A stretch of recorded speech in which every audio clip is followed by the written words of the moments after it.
ఎక్కువ వచ్చాం, 4 వచ్చాం, 3 వచ్చాం, వచ్చాం.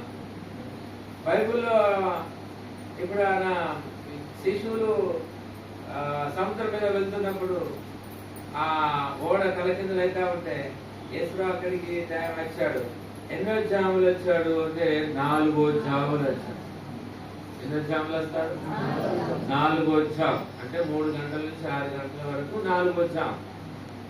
ఆ రీతిగా మనము ఆ 4వ జాము ముగింపులో లేస్తున్నామో, మధ్యలో లేస్తామో, కరెక్ట్ గా 3 నిమిషాలు లేస్తామో తెలియదు. కానీ మనము యేసు ప్రభు మనకి ఇచ్చడానికి ఒక ఆశీర్వాదాన్ని పట్టుకొని ఈ ఉదయకాలం మన దగ్గరికి వచ్చేవాడు మంచిగా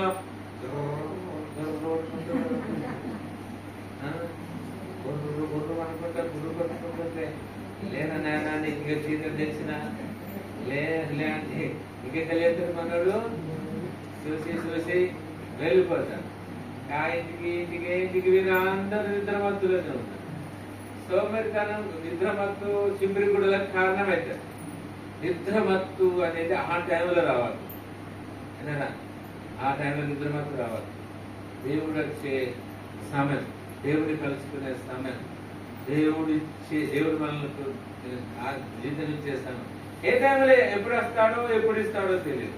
కనుక మనం ఏం చేయాలంటే ఆ మెలుకోగలిగి ప్రార్థన చేసుకుంటూ ఉంటే బాగుంటుంది. మంచిగా స్తుతిగాను పాటలు ప్రార్థన అలా చేసుకుంటుంటే బాగుంటుంది. సో మన నిద్ర మత్తట చింపిరి గుడ్డలకు కారణమవుతుంది.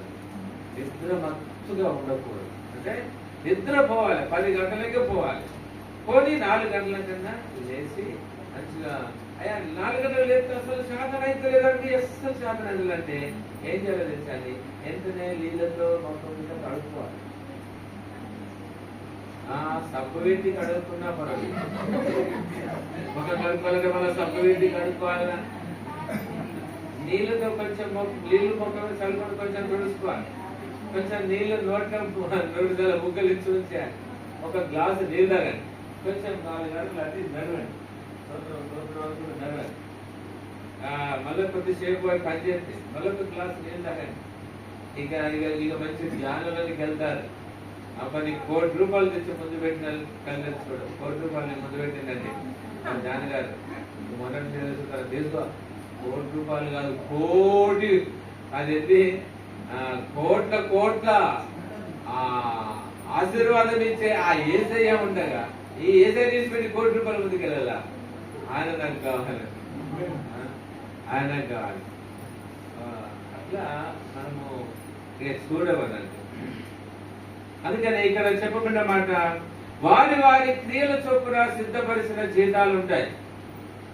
నీ క్రియలు ఎలా ఉన్నాయి? నీ క్రియ ఎలా ఉంది? మనం ఒక క్రియ గురించి మాట్లాడుకునే అంశం కాదు, కానీ ఆ మేలు అందుతుంది. వారి క్రియల చొప్పున మేలు అందుతుంది. క్రియలను బట్టి మేలు అందుతుంది. నీ క్రియలు ఎలా ఉన్నాయి ఒకసారి చెక్ చేసుకోవాలి. తరువాత యెషయా గ్రంథము 65:22 ఒక మాట ఉంటుంది చూడండి. 65:22 ఏమున్నా చూడండి. నేను సృజించబోవు కొత్త ఆకాశమును కొత్త భూమియు లయము కాక నా సన్నిధిని నిలుసునట్లు నీ సంతతియు నీ నామమును నిలిచి ఉండును. ఇది యెహోవా వాక్కు. ఇది ప్రవచన వాక్కు అంటే ప్రవచనాలే. మనం అనుకుంటాం కదా వాక్యం చెప్తే నాకు పొమ్మాడా అని తినలేదు కనుక ఇది ప్రవచనం కాదు, ఇది యెహోవా వాక్కు అని. అయితే ఇక్కడ ఏం చెప్తున్నాడు అంటే, నీ సంతతియు నీ నామమును నిలిచి ఉండును. కొత్త ఆకాశము కొత్త భూమి లయము కాక నా సన్నిధిని నిల్చున్నట్లుగా. ఈ పాత ఆకాశం, ఈ భూమి ఆకాశాలట అసలు ఉండవంట, లయమైపోతాయంట. కొత్త ఆకాశము కొత్త భూమి లయము కాక ఆయన సన్నిధిలో నిలుస్తాయంట. ఆయన సన్నిధిలో కొత్త ఆకాశం కొత్త భూమి ఎలాగైతే నిలిచి ఉంటుందో అలాగనే అన్నది ఇక్కడేమున్నది, నీ సంతతియు నీ నామము, నీ సంతతి నీ నామము నిలిచి ఉండును అను. దేవునికి స్తోత్రం. మన సంతానము నిలిచి ఉంటుంది, నామము నిలిచి ఉంటుంది. ఆయన పేరు చాలా మంచివారండి, చాలా మంచి వ్యక్తి అండి. ఆ సిస్టర్ చాలా మంచి వ్యక్తి కదా. ఆమె చనిపోయినా, ఆమె భూమి మీద లేకపోయినా, ఆయన భూమి మీద లేకపోయినా ఆయన చాలా నీతిమంతుడు. ఆయన ఎంతో మేలు చేసేవాడని, ఆయన అందరినీ ప్రేమగా పలకరించేవాడని. నిజంగా ఆయన ఇంటికి వెళ్తే వెంటనే ఇలా కూర్చుని మరి కృషి చేస్తారు, కూర్చోమంటారు, పలకరిస్తారు, లేస్తారు, ఏదో ఇది ఏంటండి ఏంటండి ఎంత ప్రేమ. ఆయన పేరు, ఆయన నామము అలానే ఎంత మంచివాడు. ఆయన ఆయన భూమి మీద లేకపోయినా ఆయన నామము మంచిగానే ఉంటుంది కదండి. దేవుడికి మహిమ కలుగుతుంది. మరి ఒక మాట చూద్దాం. మొదటి తిమోతి 4:8 మనం చదివినాం కదా, ఇంతకు ముందే చదివినాం. ఓకే, అన్ని విషయాల్లో మనకు మేలు ప్రయోజనకరంగా ఉంటుంది. తర్వాత 6:6 చూడండి. మొదటి తిమోతి 6:6 చూడండి. 6:6 సంతృష్టి సహితమైన దైవ భక్తి. అబ్బా, దేవునికి స్తోత్రము. గొప్ప లాభ సాధకం అంట. ఎంత లాభం అంట? గొప్ప లాభ సాధకం. లాభం అంటే అసలు మనం ఎవరికైనా కానీ ఒక మంచి లాభం, చాలా లాభం వస్తుందంటే ఎవరన్నా అర్థం కదా. ఒక ఎలిషా మాత్రం నిన్న మేము వాక్యం చదువుకుంటే అర్థం అన్నాడు, నీ ఇంత ధనం ఇంత నీకు ఎంత కావాలంటే అంతే అంటే నీ నుండి ఒక నయ పైస కూడా వద్దు, తీసుకొని వెళ్ళిపో అంటే గేహజీ పోయి తీసుకొచ్చుకున్నాడు. ఆయన రోగం మీద ఉంది. ఒకటే కాదు, మళ్ళీ అలా పిల్లలకు కూడా వదుకున్నాడు. తర్వాత సర్వకాలం అట, తరతరాలు అదే చూస్తున్నాడు. అంటే ఎట్లా లాభకరము కావాలంటే ఒక భక్తి. ఇప్పుడు ఇక్కడ ఏమన్నా సంతృష్టి సహితమైన భక్తి. మనం భక్తి చేస్తే మనకు అసలు ఒక సంతృప్తి ఉండాలి. ఇప్పుడు ఒక భక్తి కార్యం చేస్తాం, నీకు సంతృప్తి కలగాలి. ఏమున్నది చేస్తే ఎప్పటికి ఇది ఏమున్నది, ఏమంటది, ఏమున్నది. ఇంకొక చచ్చిపోతే 50 రూపాయల మనిషి 50 రూపాయల ఆటో ఖర్చు అయిపోయాయి. ఆడిపోయినందుకు ఐదరిగితే కాడికి అంత 10 రూపాయలు. ఇట్లా వాయి అట్లా అంత అటు మూడు కూడా ఇటు మూడు అంత ముందు కూడా కానీ అన్నీ ఉన్నది అని అంత సాతాను ఆలోచనలు వస్తా ఉంటాయి. అట్లా కాదు, సాతానుతో చెప్పాలి, సైతానా నీకు ఒక విషయం నేర్పిస్తా, బాగా విను. సంతృష్టి సహితమైన భక్తి లాభ సాధకమైనది. నేను దేవుడిలో సంతృప్తిగా భక్తి చేయాలి. నా భక్తి నాకు సంతృప్తి కలిగించాలి. నాలో కలవరము తొందరపాటు అంత గలిబిలి అనేది ఉండదు. ఒక పాట ఉంది కదా, ఏ పాట అది?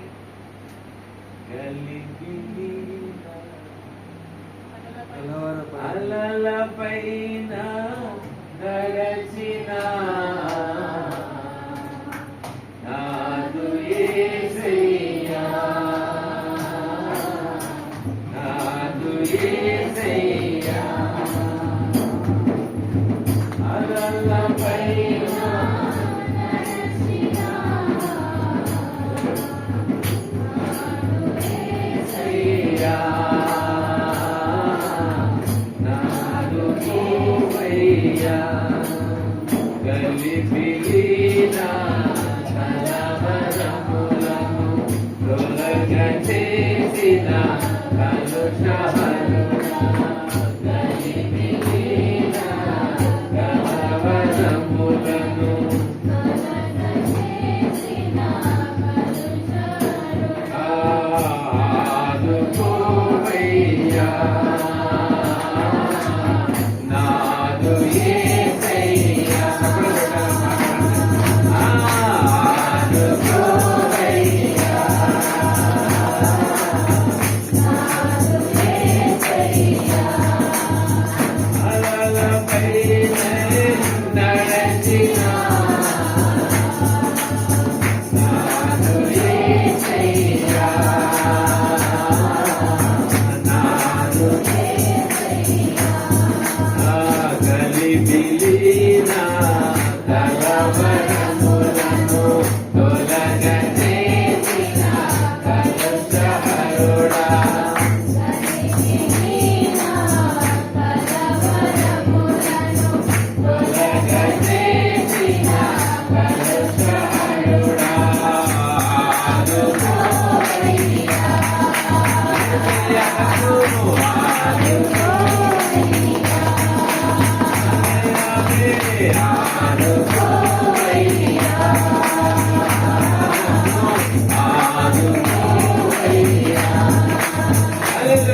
ఇప్పుడు గలిబిలి కలవరం అంతా మనలోకి వెళ్ళి దేవుడు ఏం చేస్తాడంట?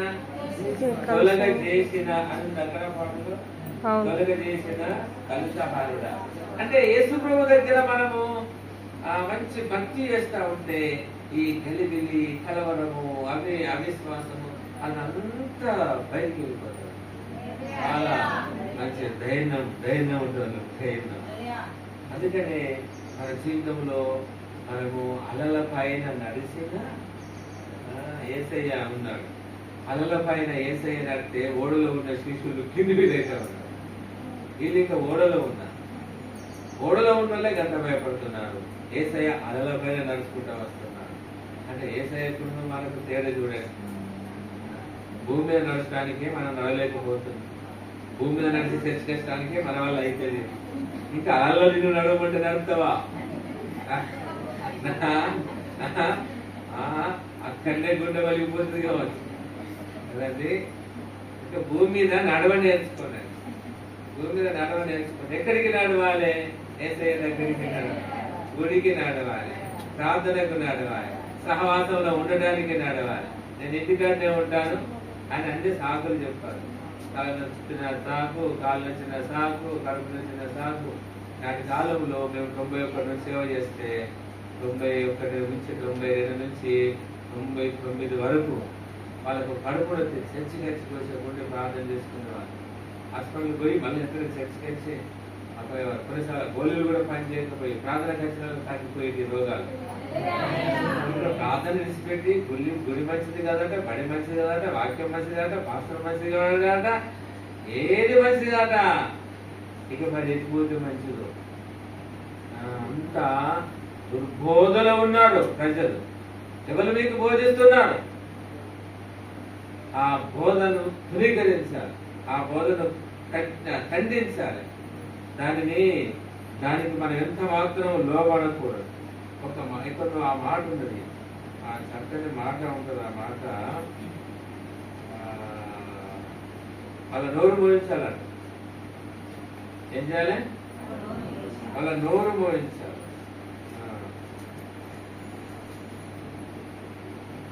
వాళ్ళ నోరు మోయించాలని ఎక్కడో ఉంటుంది. అది కనుక ఇక్కడ తిమోతికి రాసిన 2వ పత్రిక 2వ అధ్యాయంలో ఒకటి విడిచిపెట్టవలసిన 23వ వచనం. నేర్పు లేని మూడుల వితర్కములో జగడములను పుట్టించునవి అని ఎరిగి అటు వాటిని విసర్జించాలి అని. వారు సత్య విషయమైన అనుభవజ్ఞానము వారికి కలుగుటకై దేవుడు ఒకవేళ ఎదురాడు వారికి మార మనసు దయచేయు. అందువలన సాతాను తన ఇష్టము చొప్పున చెరపట్టిన వీరు వాని ఉరిలో నుండి తప్పించుకొని మేలుకొనెదరేమో అని ప్రభు యొక్క దాసుడు అట్టి వారిని సాత్వికతో శిక్షించుచు జగడమాడక అందరిలా సాధువుగాను భోజన సామర్థుడుగా తీరును సహించుడుగా వాడుగా ఉండవలను అని ఇక్కడ బోధకుని గురించి. అంటే ఇక్కడ నేను చెప్పేది నేర్పు లేని వారు వితర్కములు, చండడములు, అనవసరమైన విషయాలు దేవుడి సన్నిధికి పోతే బాగున్నది అనేటువంటి విషయాలు చెప్తా ఉంటారు. అట్లా ఆ రీతిగా చెప్పినప్పుడు మనము వాటిని ఖండించాలి, వాటిని విసర్జించాలి, వాటికి తల వంచద్దు. తల వంచితే సాతానికి తల వంచాలి, దేవునికే తల వంచాలి. అందుకని మనము బహు జాగ్రత్త కలిగి ఉండాలి. తర్వాత మనం చేసే భక్తి మనకు సంతృప్తిని కలిగించాలి. నీకు అసంతృప్తిగా ఉన్నది, కలవరము ఉన్నది, గలిబిలైపోతున్నావంటే నువ్వు మరి ఆజ్ఞలు పాటించే కాడ వెనుకబడ్డవా, కట్టడాలు పాటించే కాడ వెనుకబడ్డవా, మరి అసలు ఎక్కడ ఏది సరిగ్గా నువ్వు చేయలేకపోతున్నావు. అది ఒకవేళ నీ చేతిలో అధికారం లేకపోలేదు, కుటుంబ యజమానుల చేతిలో ఉండవచ్చు. ఒకవేళ వింటున్న ప్రతి వారు దేవుని ఆజ్ఞలు కట్టడాలు కూడా పాటించాలని, అది నీకు క్షేమము, నీ సంతతికి క్షేమం అని ఉన్నది. మరి అంతా మనం దానిని చేయడానికే ఇష్టపడాలి. ఆ క్షేమకరమైన స్థితిలోనికి వెళ్ళడానికే ఇష్టపడాలి. కేతుకు రాసిన పత్రిక 3వ అధ్యాయం 9వ వచనం ఒకసారి చూద్దాం. 3:9 చూడండి.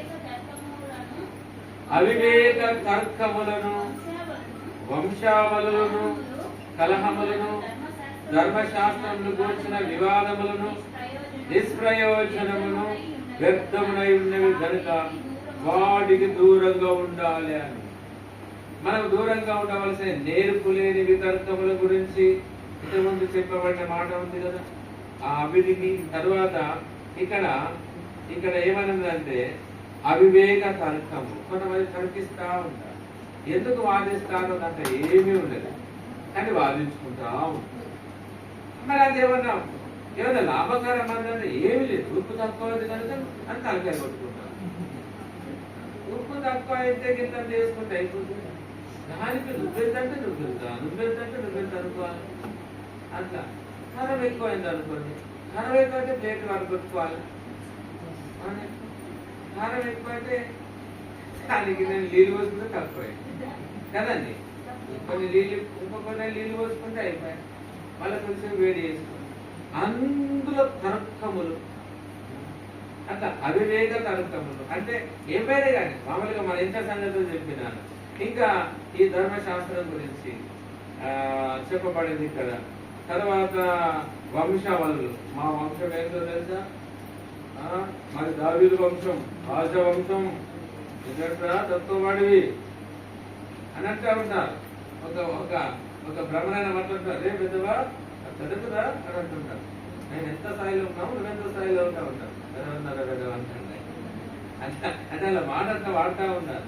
అది నేను వాడాలని కాదు, కానీ అంత నీ స్థితి ఎక్కడ, నా స్థితి ఎక్కడ అని అట్లా వంశావళుల గురించి మా వంశం ఏంటి, నీ వంశం ఏంటి, మనకి ఏమన్నా వంశాల కాడికి వచ్చేసరికి అంటే మనకి ఇంకా అర్థం కాలేదు. నీ కులం ఏంటి, మా కులం ఏంటి, నా గోత్రం ఎక్కడ, నీ గోత్రం ఎక్కడ, మమ్మల్ని ముట్టుకోవద్దు. మీ వ్యవసాయం ఒక ఇంటికి పోయిన తర్వాత పోయి వాడు నిలబడి బయటికి వెళ్ళింది. బయటికి వెళ్ళిన తర్వాత ఆ ఇంట్లో ఉన్నటువంటి వ్యక్తి వచ్చి అన్ని నీళ్ళు చల్లుతా ఉంది. ఏమైంది అమ్మా అని చెప్పాను. అంటే ముట్టుడు నాన్న, ముట్టుడు అని ఏది కనబడుతుంది ఎంత ఎత్తున్నది, ఏ రకంగా ఉన్నదండి, ఏదా నువ్వు బాగా మాట్లాడుతున్నావు. ముట్టుడు అనేది దానికి ముట్టుడు అనే పేరు ఉన్నదంటే దానికి ఆధారం ఉండాలి కదా. అదేది కాలు కింద ఉన్నదా, అదే కనబడతలేదు. ఎట్లా కనబడతా అంటే అదే నువ్వు బాగా మాట్లాడుతున్నావు. బాగా మాట్లాడు కాదు, నువ్వు బాగా పరిశుద్ధం కరెక్టే, కానీ ఆ ముట్టుడి అది నన్ను చూపెట్టాలి కదా. అంటే ఇక ఏ కులపలైనా సరే వాళ్ళు అట్లా చేస్తే బోధించాలి కదే. నీళ్ళు పోసి కడిగి ఏమైంది దానికంటే ముట్టుడు పోయిందా, పోయింది. ఇప్పుడు దుమ్ము అంటింది అనుకో, అంత దుమ్ము వచ్చింది. నీళ్ళు వస్తే కడితే మురికిలాగా పోతుంది. బురద అంటింది అనుకో, నీళ్ళతో కడితే మురికిలాగా పోతుంది. ముట్టుడు ఏ రకంగా పోయింది, ఏది కనబడలేదు. బాగా మాట్లాడుతున్నాడు, బాగా మాట్లాడు కాదు, అది కనబడాలి కదా. అందుకనే వంశావళుల గురించి మన క్రైస్తవులు మా వంశము, మీ వంశము, మా గోత్రం, మీ గోత్రం, మా కులం, మీ కులం, అసలు అన్ని పక్కన పెట్టాలి. అసలు అన్ని పక్కన పెట్టాలి. సరే అది మీ కులం, మీ ఇంతవరకు చేసుకోండి. కానీ సంఘంలోకి వచ్చిన తర్వాత క్రైస్తవులకి ఇవన్నీ అక్కడ తీసేసుకోవాలి. తర్వాత ఏమన్నది కలహములు అంటే జగడములు కదా. జగడములు ప్రతిదానికి జగడ పెట్టుకుంటారు కొంతమంది. అన్నిటికీ జగడాలే కనుక జగడాలకు దూరం ఉండాలి. ఆ తర్వాత ధర్మశాస్త్రం గురించి మా పరిచయాలు శాస్త్రులు క్రైస్తవులు పౌలు శీలలు వెళ్ళినప్పుడు పరిచయాలు శాస్త్రులు వాళ్ళు తర్కవాదకులు. ధర్మశాస్త్రంలో ఇలా రాయబడింది అని, అది క్రీస్తు యుగం, అది ధర్మశాస్త్ర యుగం కనుక అక్కడి ఇక్కడ పనిచేసే అవన్నీ యేసుక్రీస్తులో నెరవేర్చబడ్డాయి కనుక ఇప్పుడు అవి ఇక్కడ వల్ల చెల్లాయి అని వీరు లేదు, అది చేయాలనేమో వాళ్ళు. అదిగా ఇసొంటి ధర్మశాస్త్ర గురించిన వివాదముల జోలికి నువ్వు పోవద్దు తిమోతి తీసు అని పౌలు చెప్తా ఉన్నాడు. ఇంకేం చెప్పాడు? అవి నిష్ప్రయోజనమును వ్యర్థమునైనవి కనుక వాటికి దూరంగా ఉండాలి. వంశవలు గాని, తర్వాత అవివేక తర్కములు గాని, తర్వాత కలహములు గాని, ధర్మశాస్త్రముల గురించిన వివాదములు గాని నిష్ప్రయోజనము కనుక వాటికి దూరంగా ఉండాలని చెప్పుతున్నాను. కనుక ఇవి కొన్నిసార్లు చిన్న చిన్న వాటికి వస్తే అట్టిగా వర్గలుగా ఉంటారు. ఎవరంతా మారేసుకుంటారు, అంత మారేసుకోవచ్చు. అట్టిదే అది చిన్న మరి ఎవరైనా చూసి పని చేసుకోవాలి, దానికి అదురుతా ఉంటారు. ఎవరంతా పోయేటట్టు గుర్తంతా తీసుకునేటట్టు అదురుతారు. అంత అదనం అవసరమా? అనవసరం. అదంతా అట్టిదే అది. అట్లా వివాదంగా మాట్లాడకూడదు. అట్లా మర్యాదగా మాట్లాడడం నేర్చుకోవాలి. ప్రతి పని కాడ మర్యాదగా మాట్లాడడం నేర్చుకోవాలి. ప్రతి మాట కాడ మర్యాదగా మాట్లాడడం నేర్చుకోవాలి. తల్లిల పిల్లలు, పిల్లలు మర్యాద, భార్యల భర్త, భర్తల భార్య అన్నిటిగా మర్యాదగా ప్రవర్తించడం అనేది దేవునికి ఇష్టమైన పని కాదు. దేవునికి స్తోత్రం కలుగునుగాక. ఈ వచనాల ప్రకారము మనము ఒక నిమిషం మనమందరము మోకరించి ప్రార్థన చేసుకుందాం.